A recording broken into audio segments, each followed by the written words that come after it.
Welcome to the Unknown Options, a place where we explore the unknown options. My name is Will, and today we have with us Coach.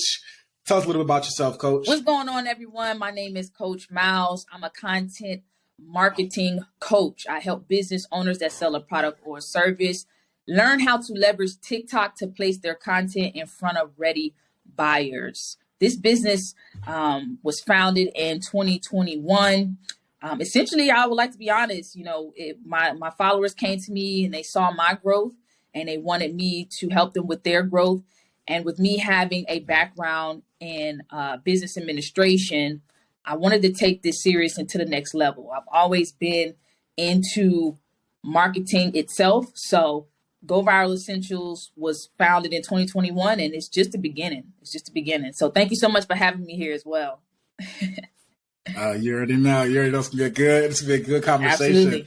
I guess our first question is, why is content marketing important, and what does it contribute to? I guess really because this is the entrepreneur segment, entrepreneurs, young people that's trying to grow their businesses. So when it comes to having a business, right, we have to be multifaceted. We have to know about the supply and demand, but there is no demand if you have no customers. And one of the ways that businesses can grow is with social media marketing. We witnessed 2 years ago where Facebook and Instagram shut down. And I'm mentioning that because a lot of people kind of go towards ads, right? They go towards advertisement. But what I teach is organic growth. How can you organically grow and build a community so that it expands on your reach, so that you can build that brand recognition? So I believe that it's important because without customers, you have no business. And where essentially is your customers? The average person spends collectively about 80% of their time on their phone throughout the day. And specifically on TikTok, because that's what I deal with, they are on, the average person spends about, I would say, out of a 24-hour time span, at least 14 hours out of the day on their phone for hours and hours at a time. So essentially, why not capitalize on something that you're already doing? You're already on TikTok. You're already on social media. Let's get the recognition from our community who's also on this platform, and let's grow this thing organically to where we reach the unknown. Like the unknown options. Absolutely. I like that. Okay. I like that. We're gonna take a little step back and talk about your journey to getting where you were. But I had a question before that. You mentioned organic traffic and really building a community. We got a little bit of history. Yeah. We might be related a little bit. How did you start building communities in real life and then translate it to building communities digitally? Okay. I know you, okay. But I'm gonna let you tell it. Absolutely. So, it started with me when I was 16 years old. I grew up in a very entrepreneurship household. My mom owned salon. She's been self-employed since she was 18. So I kind of understood and seen it firsthand at home every single day. At the age of 16, I was an event planner and a host, and I would throw parties and I would make money. So instead of the average teen going to, McDonald's, I was that teen that created my own hustle. I created my own business, and it was called, Miles ENT. So from that stage was the beginning of me understanding marketing, because when I was throwing my events, my sole promotion was Twitter. This was back in 2006 through 2011, honestly. So I understood, I always had a good handle on marketing. I understood where essentially marketing is understanding your customers, understanding your community, and delivering content where they are at, right? We should never honestly be looking for customers and clients. We should know where they are at and we should go there, right? Always go in rooms where you're celebrated, not tolerated. So when it comes to going from, those event planning and hosting those events in real life, translating that onto social media, it just happened naturally. Okay. But even if you have a brick and mortar business, you can still, nowadays you go into a tanning spa or any type of business, they're going to give you a business card and it's going to have what on it? Social media, because that's a way for us to stay connected. So when it comes to building a community, essentially what you're doing is you're building a relationship with your customers so that it can be evergreen and it can be long lasting. So I teach community building before I teach anything else. Obviously, understanding your product and service, obviously understanding who you target. How do your products solve a pain point? I know that's probably familiar to your audience, but we have to solve those pain points and we have to understand how our service does that for the consumer. How can we bridge the gap from where someone is to where they would like to be? So essentially, going from the real world, building a community, to the digital space, everyone in some way automatically does that. Even if you're going to a party, you're in college going to a party, you're exchanging socials, you're building that community centered around what you do. Whether you are an influencer, you may be the brand. Not all the time do you have a product or service. So, just taking advantage of the space and taking advantage of the internet as a whole is how you build that community. Okay. Awesome. Okay.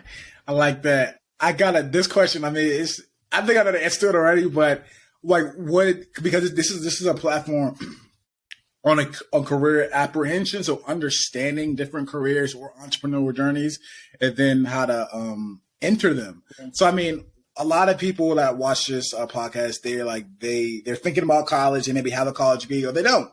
So I know you mentioned your business administration background in college. Do you need a degree to do content marketing, or is it beneficial? Not even need, is it beneficial? So when it comes to content marketing from my aspect of being the coach, yes, I believe. Now, let me backtrack a little bit. We see it all the time that people don't need degrees in order to be successful. I mean, me and you, we're like, we do this, we go in those unlimited or, those opportunities that we take the road that's less traveled, right? And you see a lot of the Gen Z, Gen Y doing that now. So I will say that you don't need a degree in order to be successful in business, but why not? One thing that no one can take away from you is your knowledge. No matter what venture that someone is partaking on, you have to have some type of knowledge, whether you're buying a course, whether you're going to actual college to get a degree. There's knowledge in what you are learning that you will have with you forever. So to kind of be short on the answer, does someone need college in order to be successful from an entrepreneurship standpoint? I would say no, because I joined the military at the age of 19. I served 11 years. I recently just got out of the Army. And I didn't have my associate's degree until the age of 23, deployments and things of that sort. But I still was an entrepreneur. You see what I'm saying? I've, just recently, Airbnbs. I'd have no, real estate background, but you see what I'm saying? So the answer for me would be no, you don't. But when you start to scale, when you want to really leverage something, you have to gain knowledge. No one goes into a business and say, "Oh, I'm okay with where I'm at." That's you might as well go to work a 9 to 5, because when you work a 9 to 5, I can work next to Joe and do more than Joe, but we're going to get the same check, right? In business, the opportunities are unlimited. And that's when you want to reach those, unknown options, or you want to reach those Elon Musk type of heights, you have to dive deeper into your knowledge and learn. So that's the advice that I want to give to those out there.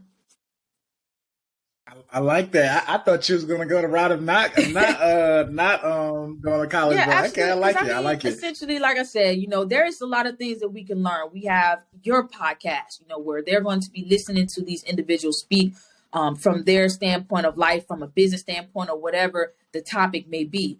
I mean, essentially, a lot of people go to YouTube University and they learn trades, they learn skills. A lot of people are self-taught, meaning they'll watch a video or they'll just learn from experience, and then they'll master it, by taking on clients and getting better. So, essentially, I would say you don't need a college degree, but once you get to, you want to reach the next level, at some point, you're going to say, okay, let me get this degree, because check this out, right?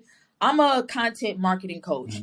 And, when it goes from obviously having your licenses, trademarks, LLC, those credentials is what, when you're talking about acquisition, people will want, they're not going to buy your business unless you have certain things in place. Well, I can charge more because I have degree, right? You see what I'm saying? I'm stacking on my credentials, and essentially that's what it is. Someone might go into a job and they get entry-level pay, $30,000, $40,000. But if you have a bachelor's or a master's degree, you're going to get an extra 30 to 40K more. It's just a game. And you can do that with your own business as well. There's a lot of things that these colleges are teaching. They are teaching a lot. And, they are. And essentially it may not be all encompassing, but just like with courses that we buy, you bought courses, I bought courses. We're not going to learn 100% of what we need to learn in a course, or, and that's just being honest. But it'll be something in that 100%. Program that gets us to the next level. And essentially, I think college 100%. Can be a stepping stone. 100%. I agree. I think college was definitely beneficial to me. And the courses are too, like you said, like people, you can't expect like college to teach you everything. Like it's not even a realistic thought. Like it's just going to teach you the basics, and then you go and like you said, you take your course to get specialized knowledge and training on like content marketing. So it makes perfect sense. That actually feeds in kind of to the next question. Like what's, like I said, I might not answer this too, but I like hearing, I want to hear your answer. What's like the barrier to entry into content marketing? And then like, do you think it's going to get harder to become a content marketer in the future, or become easier? Okay. What's the barrier to entry? I want to answer this question a little bit, not too complicated, but just bring something to the table. One thing that I noticed just in the space of being a content marketer, right? It essentially started off with, because in reality, we're all under the digital marketing umbrella, right? Whether we're saying we're a social media coach, a social media marketer, it's all digital marketing. It's just different forms. So as a content marketer, I'm teaching business owners how to leverage TikTok, right, to create compelling content that's binge worthy to generate a consistent stream of income. So the barrier to entry, sadly, it's not, there's not really no barrier to entry. But what sets me apart from others is that, one, I have the credentials and I have the success stories behind it. You see what I'm saying? So when you put me alongside someone else, those are the things that, essentially when you're spending your money, you're going to look for who has the credentials, who has the results.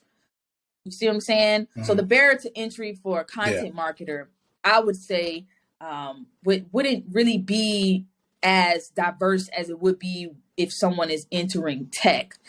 But from a person that's trying to connect with me and work with me, when you position yourself to work with me, I'm going to get you results in 30 days. That's I have a whole program designed to getting business owners results in 30 days. And we have been very successful. In 2022, we helped over 500 small business owners, allowing me to reach the plateau of a six-figure coach.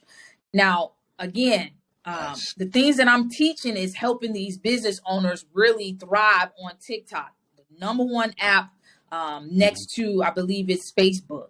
So we want to be where our customers essentially are. So the barrier to entry, I wouldn't say is none, but if you're looking at it from a standpoint of, okay, I have a business, if someone is watching this and they're saying, I have a business and I'm looking to leverage TikTok for my business, you can get in. It's not too late to jump on this train on TikTok. No matter what algorithm comes out, we teach from a standpoint of a pick and shovel. And I'm a elaborate on this And let me know if you need me to go a little bit deeper. But what I mean by pick and shovel is, Yeah. when back in the day when they had, everybody was mining for gold, right? You would have those people who would go and, say, I'm going to start mining. I want to, that was the thing back in the day. I'm going to go mine this gold and I'm going to get the big bucks. But me, I'm sitting over here like, I'm going to sell you the shovel and the picks.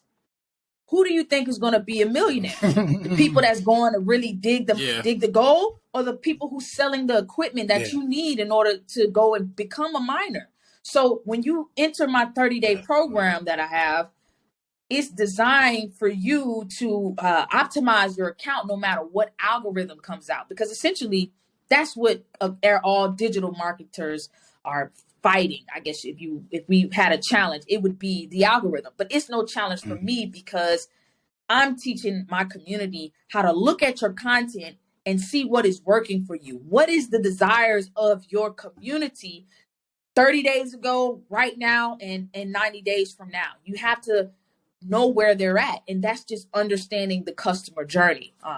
So that's my answer to the entry to, or is there a barrier to entry for a content marketer from a coaching standpoint, and also from a person who has a business looking to leverage TikTok. Okay. Do you think content marketing is going to get even, like, because it's big right now? Like, I mean, obviously look at TikTok itself. Do you think content marketing is going to grow in the future, or do you think it's going to die down a little bit? I think content marketing is going to continue to grow. I have a Facebook group, private Facebook group, and I go inside other Facebook groups as well. And I always ask this question: who isn't on TikTok? Simply, who has a business and you're not on TikTok? And you'll be surprised. Still a lot of people not on TikTok. There's still a lot of people not on Instagram. It's going to continue to evolve. I don't think content social media is going anywhere no time soon. It's going to, just think about it. We haven't had a new social media app for, I think, before TikTok came along, since like maybe a new one, like Instagram came out maybe 2003, 4, something like that. So for almost 10 years, we went solid with just Instagram, Twitter, YouTube, right? Facebook. So here's why I believe that social media isn't going anywhere. TikTok led the way when it came to monetizing individuals. For the longest, unless you're in and I'm not talking about Facebook groups where you're selling products. I'm not talking about, content marketing as a form of you posting content and you generating sales. I'm talking about just creator fund programs like YouTube. You have to get the 4,000 watch hours and things of that sort. When TikTok came on a market, 10,000, I don't know if you noticed, but you only have to have 10,000 followers on TikTok for you to enter into the creator fund, which allows you to get paid for your video views. Any other platform, they're telling you 1 million views, 4,000 watch hours. Yeah. So that's what I'm trying to get people to understand. TikTok is winning. You see what I'm saying? That's crazy. Yeah, because YouTube, I've been looking at the stats. It's like YouTube is like, you gotta have like, for real. It's astronomical. For real. They're like, they want you to get 15 million in 30 days. In like 90 days. It's crazy. Because TikTok is not asking for none of that. And they're also rolling out a new program where they it's in addition to the creator fund that they have, where they're saying they're going to start paying people for longer form videos. So they're competing with YouTube right now. They actually want people to create 60-second videos or longer. And that's something that I'm pushing out to my community, letting them know, hey, we got to re-strategize, because TikTok wants to compete directly with YouTube, to the point where they literally 2 days ago came out with an article. I followed the blogs and everything, stating that they want to pay individuals to create 1-minute videos. So they want to compete directly with YouTube. And again, these entry points are low on TikTok. They're not asking for a lot. 10,000 followers, you can get that on TikTok with me in 2 weeks or less. Jeez. So, and that's monetizing. Do you think I didn't hear about that. So do you think eventually TikTok is going to have like hour-long videos and stuff like that? Do you think, or do you think it's going to stick in like the short form? Right type, now, like less you can than post like 10 up minutes? to 10 minutes on TikTok. And Okay. one thing about Okay. TikTok, they roll out things periodically. They test a lot. I love the fact that they test, see what's working. So they started off with like 60 seconds, and they went to 3 minutes.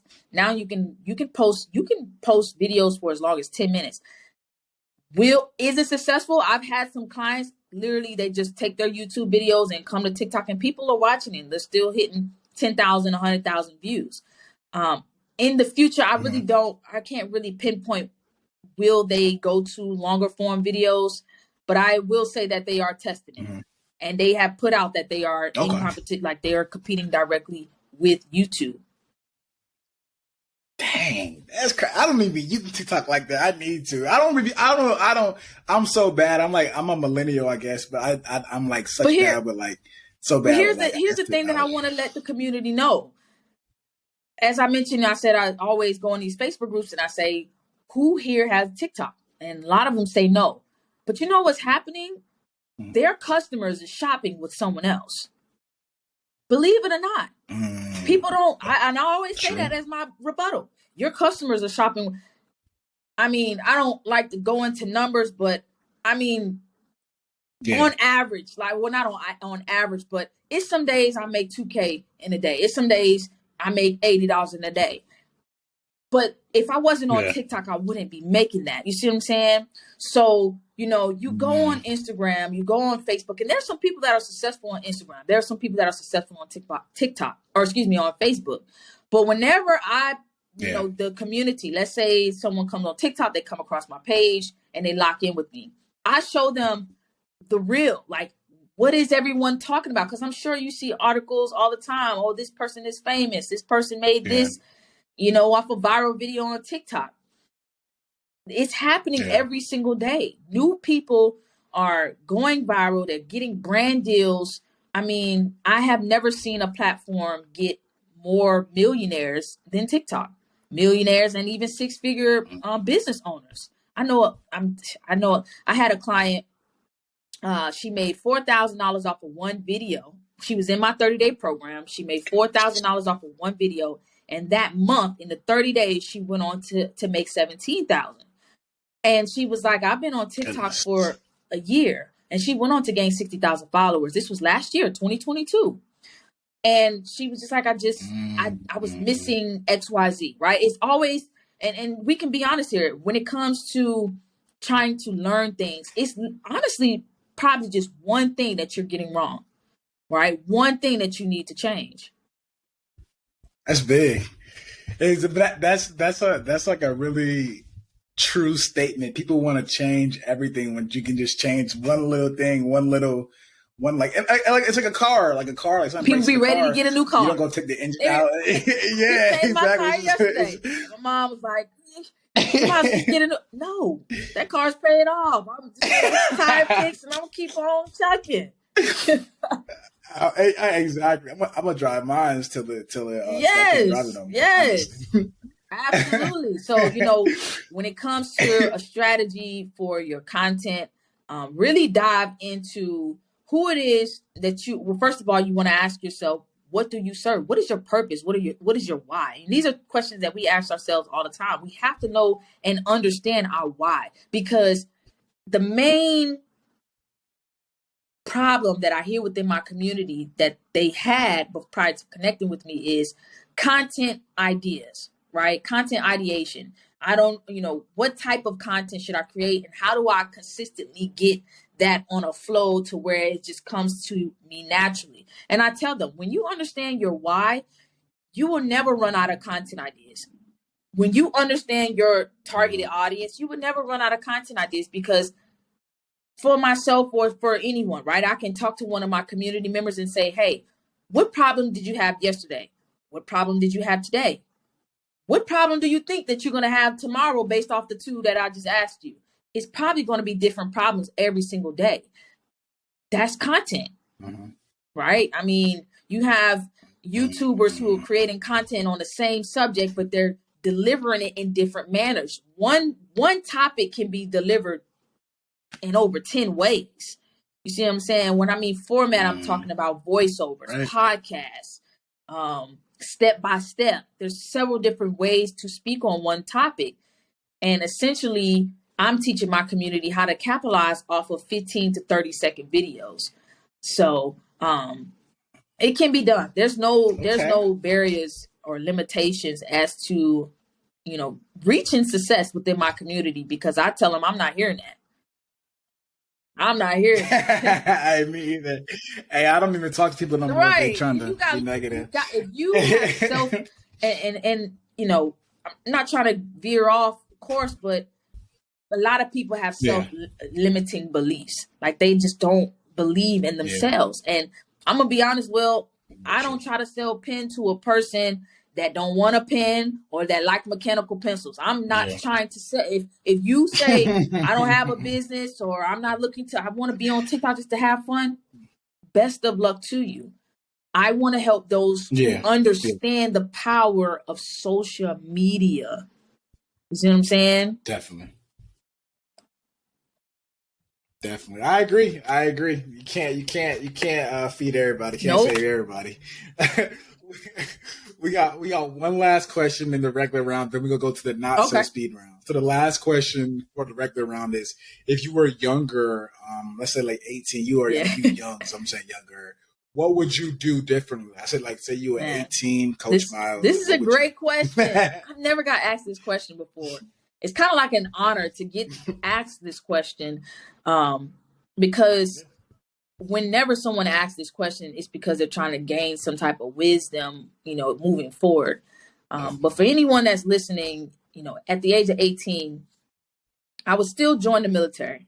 That's one of the best things that I've done. It taught me so much discipline. It gave me a greater understanding of life, through the ups and the downs. But if it's one thing that I can really change and do differently, it would just be to be, if I know now, if I knew back then what I know now, it would be crazy. And I'm saying that in the aspect of, I'm a self-taught trader, right? And I do that on my spare time. Jumped into the real estate whole situation, and it was all because of the knowledge that I gained. So back when I was 18, the only thing that I had on my mind to do was to serve my country. I was, to serve my country, get promoted, travel the world. That was my main focus.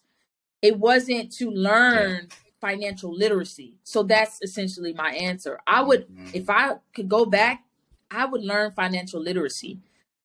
Although I seen my mom as an entrepreneur growing up, we lived in a house with the pool, and seeing her open her salons in Louisiana, then move to Virginia and do it. It's just, I seen all of those things, but at the same time, I never got set. I never had a conversation with my mom about financial literacy.